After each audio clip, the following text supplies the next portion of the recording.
Witam Was bardzo serdecznie w odcinku, w którym dowiecie się, o co chodziło w Dark. Nie w trzecim sezonie, ale po prostu w całym Dark, bo zakładam, że właśnie skończyliście oglądać trzeci sezon i jesteście lekko zagubieni. My byliśmy zagubieni i zajęło nam sporo czasu, żeby to wszystko rozkminić. Nie mieliśmy za bardzo żadnych podpowiedzi i żadnych ściągawek, dlatego że oglądaliśmy ten trzeci sezon przedpremierowo, w związku z czym nie było żadnych omówień, musieliśmy sobie poradzić sami.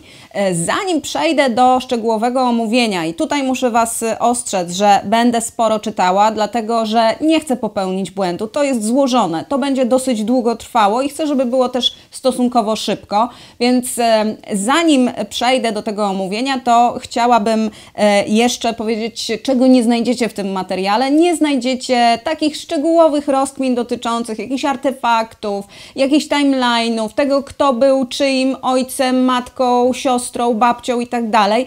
Te rzeczy na pewno znajdziecie już wkrótce na innych kanałach, w internecie, na takich dużych rozpiskach. My się na tym nie skupiamy również dlatego, że nie uważam, żeby to wszystko było bardzo istotne z punktu widzenia tego, o czym ten serial jest i o czym on tak naprawdę opowiedział.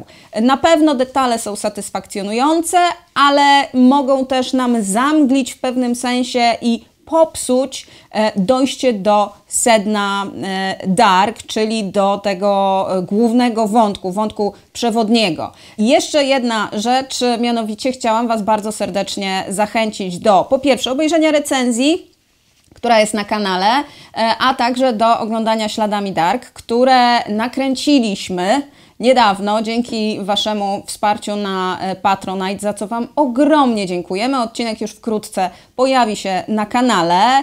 Możecie też oczywiście nas subskrybować, jeżeli chcecie być na bieżąco, nie tylko na temat Dark, ale również innych fajnych seriali. W tym odcinku skupimy się na tym, o co w serialu chodziło na dwóch płaszczyznach. Na płaszczyźnie fabularnej oraz metaforycznej, symbolicznej. Omówimy też ostatnią scenę, czyli to zakończenie, które jest w pewnym sensie zakończeniem otwartym i mogło Was pozostawić w pewnej konfuzji.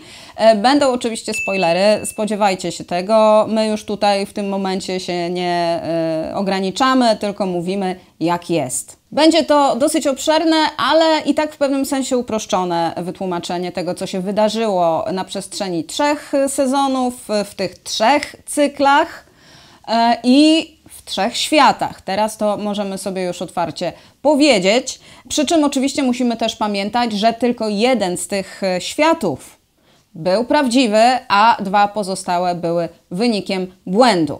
Zaczniemy od tego, co wydarzyło się w warstwie fabularnej. Więc punkt pierwszy, co wydarzyło się dosłownie. Prawdziwym początkiem, to jest motyw, który bardzo często się w serialu powtarza, i jest H.G. Tannhaus, zegarmistrz z Winden.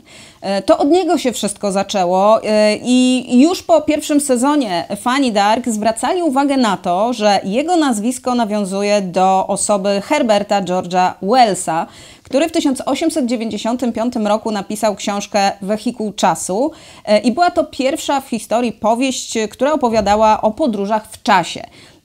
Pracę Wells nad tą książką rozpoczął, uwaga, w 1888 roku i to nie jest w żaden sposób istotne z punktu widzenia fabuły serialu, ale to jest taki mały smaczek, na który pomyślałam, że zwrócę Wam uwagę. Przez pierwsze 2 sezony Dark o Tannhausie wiemy dosyć niewiele. Wiemy, że jest on zegarmistrzem, że całe życie robi to samo, że wychowuje Charlotte Doppler, policjantkę, która początkowo jest przekonana, że on jest jej dziadkiem, a jej rodzice zginęli w wypadku samochodowym.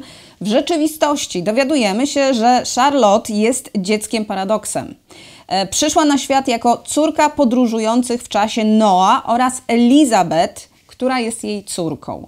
To wychodzi na jaw już pod koniec 2 sezonu. Do Tannhausa przybywają ciągle podróżnicy w czasie, Jonas oraz Claudia Tiedemann, którzy dostarczają mu coraz to nowych wskazówek, jak zbudować wehikuł do podróżowania w czasie i on dla nich te zlecenia wykonuje. Tego wszystkiego dowiadujemy się w 2 pierwszych sezonach i jak się okazuje z punktu widzenia całej historii są to rzeczy niezbyt istotne. I już Wam tłumaczę dlaczego. H.G. Tannhaus żyje w świecie 0. Tak go nazwijmy. Umówmy się, że mamy 3 światy i po prostu ponumerujmy je. Jest świat 0, świat 1 i świat 2. Świat 0 to świat, w którym nikt nie podróżuje w czasie, nie ma żadnych paradoksów. To ten zdrowy, prawdziwy świat. Zegarmistrz ma syna, synową i małą wnuczkę o imieniu Charlotte, którzy pewnego wieczora w 1971 roku ulegają śmiertelnemu wypadkowi. Tannhaus nie może sobie z tym poradzić, zaczyna więc obsesyjnie myśleć o skonstruowaniu maszyny, która cofnie go w czasie i pozwoli zapobiec katastrofie. Ma ku temu pewne podstawy, dlatego że jego przodkowie do wielu pokoleń wstecz byli ogarnięci obsesją podróży w czasie, determinizmu i fizyki kwantowej. To oni zresztą założyli Stowarzyszenie Zygmundus i to właśnie temat jego obsesji czasem poróżnił go z synem, który nie chciał kontynuować tej rodzinnej tradycji. W wieczór wypadku pokłócili się właśnie o to.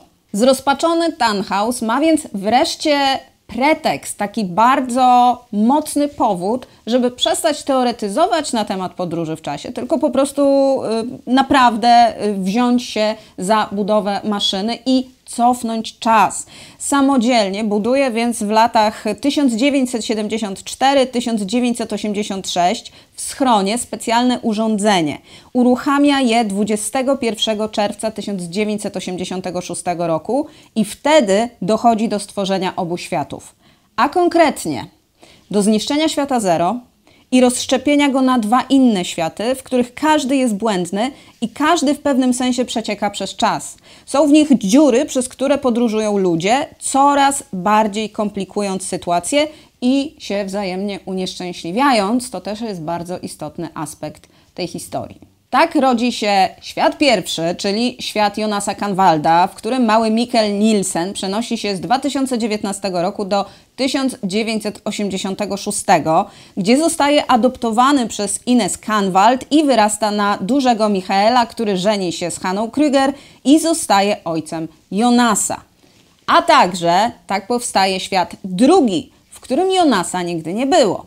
Świat ten tylko pozornie wydaje się bliźniaczy do świata pierwszego, bo kiedy przyjrzymy się mu bliżej, odkryjemy, że są tam inne detale. Na przykład Ulrich rozwiódł się z Katriną i związał z Hanna. Mikkel nigdy nie przeniósł się do przeszłości, przez co Jonas nigdy się nie urodził. Bohaterowie mają też inne kolory włosów, zachowują się nieco inaczej i tak dalej, i tak dalej. Świat 1 i 2 bardzo się od siebie różnią, a przynajmniej na to wygląda. Mają też 2 wspólne cechy, mianowicie w obu tych światach Regina Tiedemann umiera na raka. Świat 1 i 2 również czeka apokalipsa, która wypada co prawda w innym dniu, ale oba te światy w pewnym sensie dążą do samounicestwienia. To, co jest też istotne, to to, że Tannhaus podjął się tej próby cofnięcia się w czasie tylko w świecie 0, w tym świecie pierwszym, który dał początek tym 2 kolejnym. W świecie pierwszym opowiada w pewnym momencie małej Charlotte, że nigdy nie próbował podróżować w czasie, chociaż chciał. To, co go powstrzymało, to fakt, że w jego domu pojawiły się 2 kobiety, które my później mogliśmy zidentyfikować jako Charlotte i Elizabeth z 2053 roku. I one w noc wypadku jego syna i synowej przyniosły mu niemowlę, małą dziewczynkę, którą nazwał Charlotte. To się wydarzyło w obu światach alternatywnych, ale nie wydarzyło się w świecie 0, dlatego że ten już nie istniał. Dlaczego światy 1 i 2 nie są bliźniacze? Przede wszystkim dlatego, że istnieją podróżnicy w czasie, którzy niczym wcześniej H.G. Tannhaus w świecie 0 próbują zapanować nad przeszłymi i przyszłymi wydarzeniami. Koncentrują się oni wokół 2 bohaterów, Jonasa oraz Marty, przy czym Jonas rządzi światem pierwszym, a Marta światem drugim. Każde z nich w inny sposób próbuje naprostować wydarzenia, niczym w szachach, rozgrywając tych, którzy zaplątują się w czasoprzestrzeni. Jonas, czyli Adam, uważa, że wszystko musi się skończyć. Znalezienie początku połączenia światów i zniszczenie go, a co za tym idzie zniszczenie wszystkiego, to jego główny cel. Aby tak się stało, wszystkie wydarzenia muszą potoczyć się tak jak wcześniej. Każdy cykl to kolejna warstwa paradoksów i kolejne wzmocnienie nadciągającej apokalipsy. Adam wierzy, że koniec trzeciego cyklu zmiecie wszystkich i wszystko z powierzchni Ziemi, nazywa to rajem. Jego celem przez całe 3 cykle, które obserwujemy, jest doprowadzenie do dokładnie takiego przebiegu zdarzeń jak wcześniej. Jest to trudne, bo nie jest w tych działaniach sam. Przeszkadzają mu niczym w szachowej rozgrywce Marta, czyli Ewa, oraz Klaudia, o której opowiem później. Marta, czyli Ewa, to jest druga siła, która wstrząsa światami. Jej celem jest uratowanie wszystkich. Odwrotnie niż Jonas Adam, uważa ona, że można katastrofie zapobiec, przestawiając pionki, czyli ludzi, tak aby nigdy nie doszło do konkretnych wydarzeń. Wysyła więc swoją armię podróżników w czasie, by sabotowali działania Adama, a także spychali bohaterów z wyznaczonych im przez Adama ścieżek. Jednak im bardziej się stara, tym bardziej węzeł się plącze. Do ostatecznego zaplątania dochodzi, kiedy rodzi się syn Marty i Jonasa, czyli syn, który jest ostatecznym paradoksem, bo istnieje już nie tylko poza czasem, ale również poza przestrzenią, poza światami. To są ci trzej z rozszczepioną wargą, którzy pojawili się w 3. sezonie, którzy wyglądają bardzo, tak powiedziałabym, groźnie i robią straszne rzeczy. Oni zabijają drugoplanowe postaci i wprowadzają w ten sposób chaos w bieg wydarzeń, również wpływają werbalnie na niektórych bohaterów. Adam i Ewa błędnie uważają ich właśnie za początek, chociaż okazuje się ostatecznie, że ten początek jest zupełnie gdzie indziej. Mówiłam, że dojdziemy do Klaudii, więc czas opowiedzieć o Klaudii, ponieważ jest to bardzo ważna postać. Krąży od samego początku między Adamem i Ewą. To ona okazuje się ostatecznie tą mityczną Ariadną, która rozwiązuje węzeł. Jej rola jest jednak trudniejsza do odczytania, dlatego że Klaudia działa w obu światach mniej więcej tak samo i sama ze sobą współdziała. Jej celem jest niedopuszczenie do śmierci Reginy. Klaudia szybko odkrywa, że w obu światach, niezależnie od tego, z którą grupą sympatyzuje, Ewy czy Adama, Regina umiera na raka. I że nie wszyscy mieszkańcy światów 1 i 2 są częścią węzła, czyli nie wszyscy zrodzili się z paradoksów. Ale ci, którzy nie powstali z paradoksów, mimo wszystko doświadczają cierpienia poprzez choroby, odrzucenie albo przemoc ze strony najbliższych. Klaudia zaczyna szukać więc innej drogi i w końcu odkrywa, że jest trzeci świat. Klaudia odkrywa, że aby dotrzeć do tego trzeciego świata i żeby wszystko rozplątać w światach 1 i 2, wszystko musi wydarzyć się bliźniaczo, a nie pod wpływem działań Adama i Ewy, którzy nieustannie wpływają na bieg wydarzeń. Dlatego, że jak ustala Klaudia, nikt nie może uciec przed swoim przeznaczeniem. Klaudia też na samym początku próbuje przestawiać pionki na szachownicy i zmieniać poszczególne losy poszczególnych bohaterów, ale zauważa, że wciąż ostatecznie dzieje się to samo. To, że światy 1 i 2 wyglądają bardzo różnie, to jest tylko złudzenie, ponieważ niezależnie od ingerencji i tak los poszczególnych bohaterów musi wypełnić się w ten sam sposób. Może w innym momencie, może nieco inaczej, ale się ostatecznie wypełni. Klaudia zaczyna też rozumieć, że podczas apokalipsy czas na ułamek sekundy się zatrzymuje i dochodzi wtedy do takiego chwilowego zerwania węzła przyczynowo-skutkowego między czasami. Ewa też o tym wie, ale wykorzystuje to rozszczepienie do podtrzymania węzła, bo chce ochronić swoje dziecko, tego chłopca, który zrodził się między światami. Jej celem nie jest więc zniszczenie świata, a Klaudia rozumie, że tylko wtedy można oszukać przeznaczenie i wyłamać się w końcu ze schematu. Przez cały jeden cykl, po tym jak Klaudia wyłamuje się ze schematu, zwodzi Adama i Ewę, starając się sprawić, żeby wszystko trafiło na swoje miejsce, czyli żeby w obu światach wydarzenia potoczyły się jak najbardziej naturalnym torem. W ostatnim odcinku 3. sezonu, po tym jak Adam po raz kolejny odkrywa, że jego plan się nie powiódł, Klaudia wreszcie tłumaczy mu skutecznie, że jedynym ratunkiem jest wykorzystanie tej luki przez Adama, który po raz pierwszy skieruje Jonasa i Martę na inną ścieżkę. Po raz pierwszy Jonas ze świata pierwszego zostaje skierowany na inny tor, gdzie wpływa na Martę ze świata drugiego, czyli dosłownie ją porywa do świata 0 i tam oboje pomogą to wszystko rozplątać. Jak to zrobią? Rozwiązanie okazuje się być bardzo proste, szczególnie biorąc pod uwagę to, jak bardzo skomplikowane były poprzednie sezony.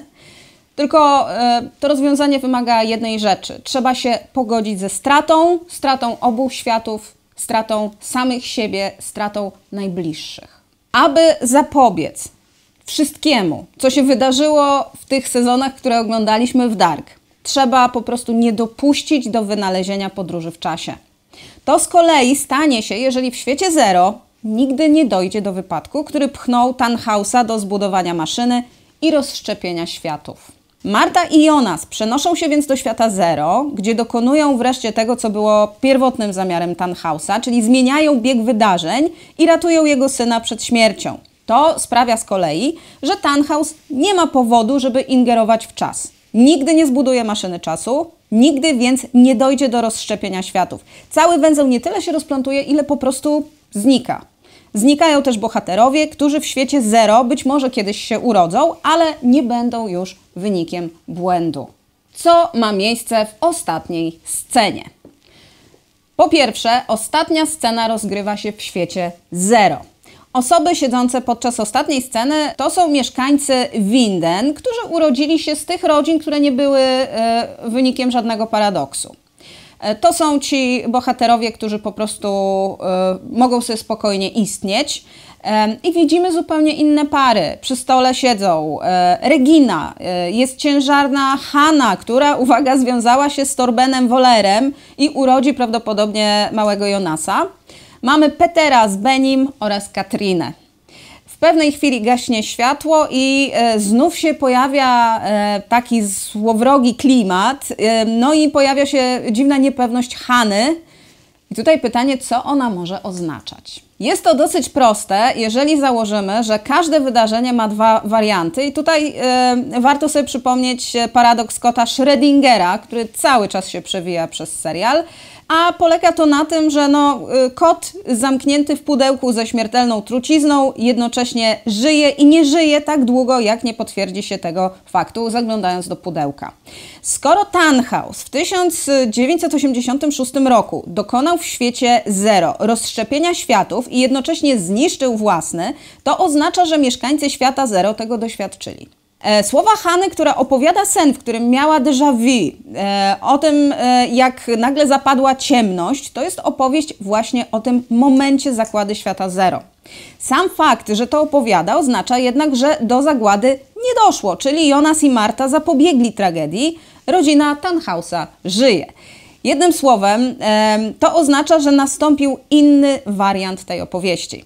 Ale tamten wariant wciąż istnieje hipotetycznie, tak samo jak ten kot, który może być jednocześnie i martwy, i żywy. I to jest właśnie mechanizm déjà vu, którego bohaterowie wciąż doświadczali na przestrzeni całego serialu. Ale to jeszcze nie koniec, dlatego że Hanna mówi o tym, że to takie uczucie końca, którego doświadczyła we śnie, było czymś dobrym. Było dla niej uwolnieniem. I tutaj dochodzimy do sedna tego wszystkiego, a mianowicie pułapki, w której tkwią mieszkańcy Winden, które wydaje się być czymś w rodzaju takiego kwantowego czyśćca. Bo skoro, uwaga, ja wiem, że to wszystko jest bardzo skomplikowane, ale jednak jeszcze się nad tym pochylmy. Bo skoro każda ingerencja w czas niesie ze sobą komplikacje, a o tym była mowa w serialu, to chociaż udało się rozwikłać węzeł trzech światów, nie jest powiedziane, że nie stało się nic złego. Kiedy spojrzeć na to bardziej całościowo, mamy tutaj kolejny paradoks, który polega na tym, że w świecie 0 zawsze dochodzi do ingerencji w czas. Jeśli jest to ten pierwotny świat 0, w którym ginie rodzina Tannhausa, no to on w końcu buduje maszynę i cofa wydarzenia i dochodzi do rozszczepienia światów. A jeśli jest to ten nowy świat 0, gdzie Tannhausowie przeżyli, to oni żyją dzięki ingerencji w czas, mimo że maszyna czasu nigdy nie powstała. Ale czy nie powstały na przykład jakieś przejścia w czasie? Z tym paradoksem zostawiają nas scenarzyści i to jest bardzo dobre zakończenie. Oczywiście, jak mówię, inspirowane tym paradoksem kota Schrödingera. Na koniec zostało nam jeszcze omówienie tego, o czym Dark jest w sensie metaforycznym, symbolicznym, czyli właściwie taki metapoziom całej tej historii. Co jest motywem przewodnim Dark? Moim skromnym zdaniem jest to strata, konkretnie pogodzenie się z nią i uświadomienie sobie, że to, co wydaje nam się problemem nie do przejścia, da się często rozwiązać w sposób prosty, ale niekoniecznie oczywisty. Że często komplikujemy sytuację, nie mogąc pogodzić się z jej konsekwencjami. Tymczasem to właśnie pogodzenie się z trudną prawdą daje wybawienie i wcale nie musi oznaczać czegoś złego. Od początku w Dark pojawiał się wątek nici Ariadny i labiryntu Minotaura. Warto sobie to przypomnieć. W mitologii greckiej Ariadna pomogła Tezeuszowi wydostać się z labiryntu Minotaura, a wcześniej sama pokonała labirynt. Kłębek nici, którą rozwijała chodząc po labiryncie, ułatwił jej znalezienie drogi powrotnej. Motyw nici pojawia się w Dark od pierwszego sezonu do trzeciego sezonu, początkowo w sensie dosłownym, następnie trochę bardziej symbolicznie, właśnie jako sposób na rozwikłanie bardzo trudnej sytuacji. Ariadną w Dark, jak już wspomniałam, okazuje się nie Marta czy Jonas, tylko Claudia Tiedemann, trzecia bohaterka, zaplątana w swoją pętlę, z tą różnicą, że Klaudia, w przeciwieństwie do Jonasa i Marty, istnieje w obu światach alternatywnych i w obu próbuje uratować swoją córkę Reginę przed śmiercią. I co więcej, Klaudia istnieje również w świecie Zero.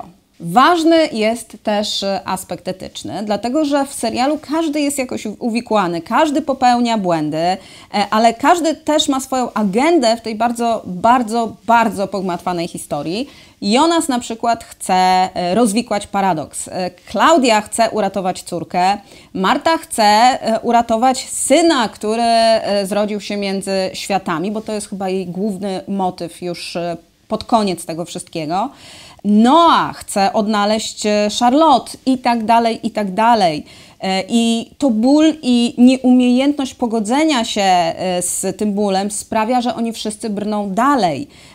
Nie ma właściwie złych i dobrych. Cały czas serial trochę nas zwodzi, pokazując nam, że ci są światłem, ci są mrokiem, ci są dobrzy, ci są źli, ale tam nie ma dobrych i złych. Tam są tylko ludzie, którzy cierpią i którzy próbują poradzić sobie z tym bólem, którzy próbują zrobić tak, żeby było dobrze. Każdy ma inną wizję tego, co powinien zrobić i w jaki sposób i każdy próbuje ją wcielić w życie, ale ostatecznie okazuje się, że rozwiązanie tego problemu leży poza nimi, a właściwie leży tam, gdzie nie sięgają, ponieważ wymaga od nich pogodzenia się ze stratą. Jednym słowem, Dark to jest po prostu opowieść o tym, co by było, gdybyśmy my w naszym świecie mieli jakąkolwiek umiejętność wpływania na przeszłość i cofania się w czasie. Jak wiele osób, kompletnie nie radząc sobie z bólem, z cierpieniem, ze złymi decyzjami, próbowałoby ingerować w czas i do jakich nieprawdopodobnych paradoksów by dochodziło. To jest właściwie najkrótsza forma opowiedzenia o tym, o czym Dark w istocie jest. Ja wiem, że jest tam mnóstwo do rozkminienia, że są całe złożone tabelki do rozpisania, kto pojawił się kiedy, dlaczego, ale to naprawdę ma sens. My obejrzeliśmy sobie całość dwukrotnie teraz, żeby się w tym wszystkim odnaleźć i to wszystko łączy się ze sobą sensownie, ale to, co Wam przedstawiłam w tej chwili, to są odpowiedzi na najbardziej kluczowe pytania. Więc jeżeli nie macie siły wchodzić w najgłębszy detal, to powinno Wam w zupełności wystarczyć. I ja Wam bardzo serdecznie dziękuję za to, że mnie wysłuchaliście. Oczywiście, jeżeli macie jakiekolwiek wątpliwości albo pytania, albo chcecie coś dodać, to koniecznie piszcie w komentarzach. Piszcie też, co sądzicie na temat całości, jak Wam się podobało. Możecie nas subować. Bardzo serdecznie Was do tego namawiam, dlatego że my mamy sporo fajnych materiałów na kanale, w tym Śladami Dark, które pojawi się na początku lipca na naszym kanale. I bardzo Was zapraszamy do oglądania. A także zapraszamy Was do oglądania wszystkich innych naszych materiałów, śledzenia nas na Instagramie, na Facebooku, na Twitterze, i kliknięcia w subskrybuj i w dzwoneczek, bo dzięki temu będziecie dostawać powiadomienia, że w ogóle wrzucamy jakieś odcinki na kanał. Dzięki wielkie!